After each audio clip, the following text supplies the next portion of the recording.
In Eastern Europe, a quiet NATO missile battery suddenly lights up red. A launch command, encrypted, valid, undeniable, appears on the screens. No one sent it, no one claims it, but Russia sees the radar warm and prepares to answer. In one silent minute, a fake signal turns the world into a trigger, and nobody knows who pulled it.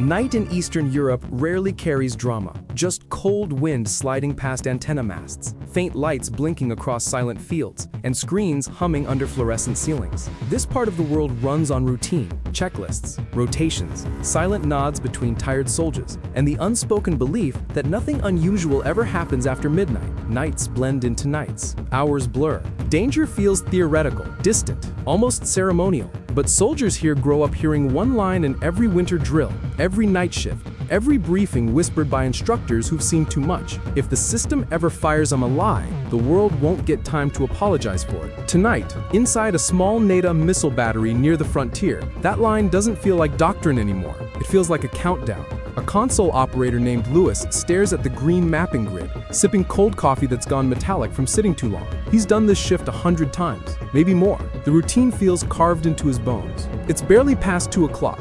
Fatigue sits in the bunker like a second presence, heavy and slow. The entire crew moves with that familiar night shift sluggishness, quiet, half-muttered exchanges, the occasional stifled yawn. They expect nothing except the usual: tagging, logging, reporting, the kind of night where boredom is the only enemy. But boredom is shattered in a single second. A sharp tone, low, unmistakable, slices through the bunker. The alarm they've trained for since day one. The alarm they hope to never hear in their entire lives. Lewis's chair screeches backward as he bolts upright. His heart jolts to full speed. A red box forms on the primary screen like a wound opening in the middle of the HUD. Text appears. Valid encryption. Valid signature. Valid launch order. For one frozen heartbeat, nobody speaks. Even the hum of the fluorescent light seems to fade. The second operator leans forward, voice cracking. Who sent that? A launch order. From NATO's encrypted channel. Direct. Clean. Properly authenticated. Except command didn't send anything.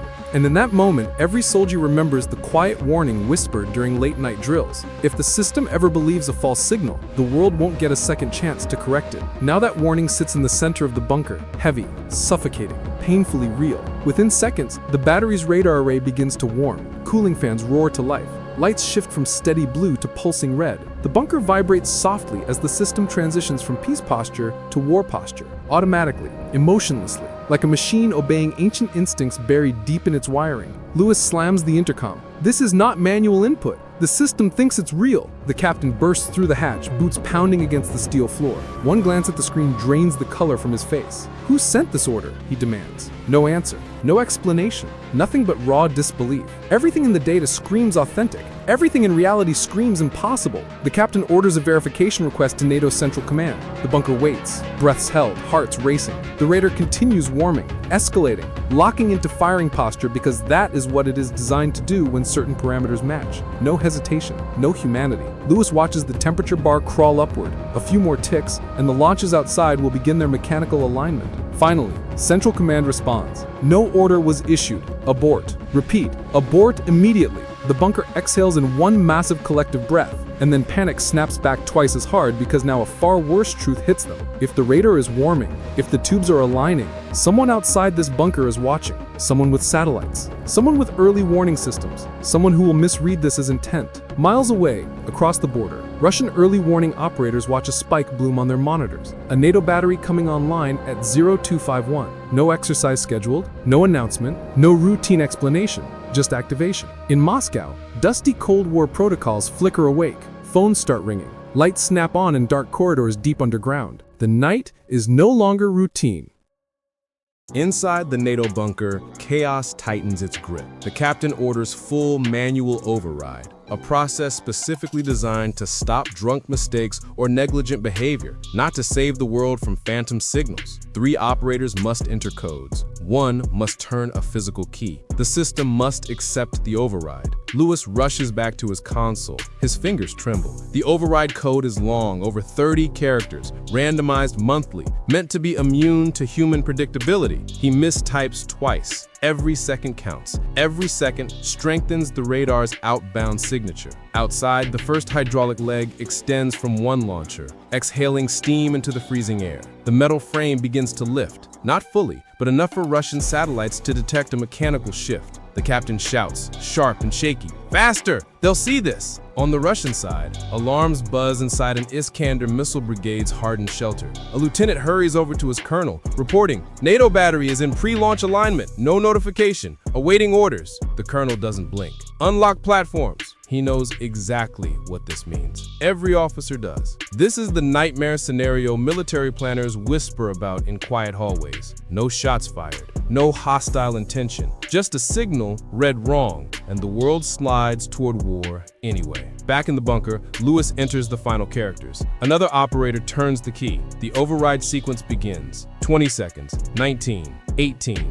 Then a new alert appears. A second message. Same encryption, same signature, same source. Confirm launch. That message shouldn't exist unless someone in the chain of command sent it. The captain whispers. This is either a hack or a betrayal. Lewis's voice is small, thin, barely there, or a system malfunction so deep we can't trace it. The radar reaches full warm-up. Russian early warning satellites detect not only the radar spike, but the mechanical alignment. Moscow's automated analysis flags the posture as a likely first strike. A Russian general is woken at 0221. He listens, he thinks, then gives a chilling order. Scramble aircraft! Wake the Security Council! Meanwhile, NATO command sees Russian Iskander units unlocking, Russian jets scrambling, Russian command centers lighting up. The tension becomes a spiral, 1 minute feeding the next. Central shouts through the bunker radio, "Get that system offline now!" The override countdown reaches 3, 2,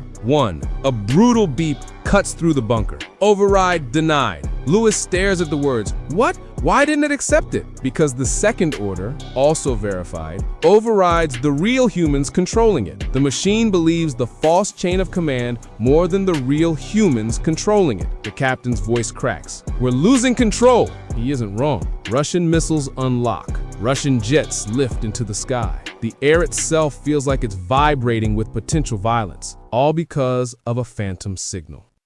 NATO headquarters now faces a decision no leader wants. Treat this as a cyber attack, a spoof, a system malfunction, or a deliberate attempt to trigger war. They send a final command. Disable at any cost. Go physical. Inside the bunker, the captain pulls a tool from a locked drawer. Lewis inhales sharply. Sir, that's... Yes, the captain cuts in. We're killing the power manually. The system isn't designed to lose power during a launch prep. Doing so risks cascading failures or unpredictable fault modes, but there is no choice. Meanwhile, Russian radar detects NATO jets scrambling, not for combat, but repositioning. Still, to Moscow, it looks like escalation. Pilots sprint across the tarmac. Sukhoi engines scream awake.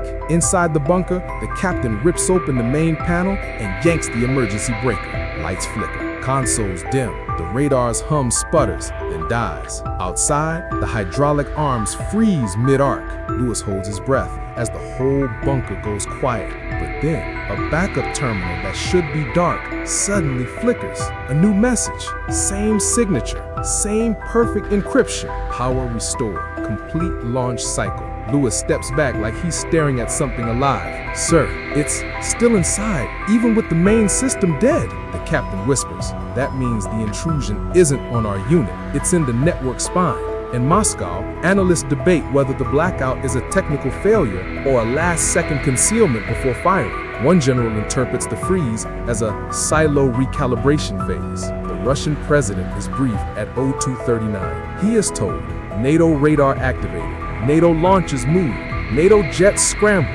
NATO systems went dark. He asks only one question. Are their missiles armed?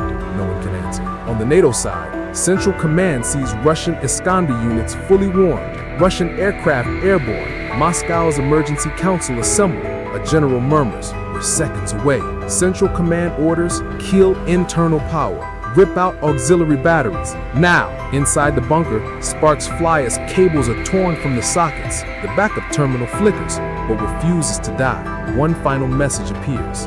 Final confirmation. Lewis whispers, "Someone wants us to fire." The captain growls, "We're not letting them." The final battery connection is ripped out. Everything dies. Total blackout. Outside, launches freeze permanently in their half-raised posture. Radar dead. System silent. In Moscow, early warning analysts watch the sudden collapse of signals. One officer leans in. "That's not a launch posture. That's shutdown." Another nods. If they intended to strike, they wouldn't go dark.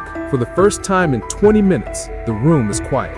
Russia halts missile preparation. Jets pull back into defensive patterns. The escalation slows. Inside the bunker, Lewis and the captain stand in the soft glow of emergency lights, shaking, surrounded by machines that almost drag continents into war. "Don't touch anything," the captain mutters. "Not until Central says we're clear." Lewis whispers, "Sir, what was that?" The captain stares at the dead consoles. "I don't know, but it knew our codes, and it wanted us to fire." Hours later, after dawn breaks over frost-covered fields, NATO announces a full investigation. Russia quietly retracts its forces. The world pretends the night was uneventful, but inside that bunker, the crew knows the truth. They were seconds away, not from war by choice, but from war by misread signals, automated escalation, and systems too complex for humans to fully understand.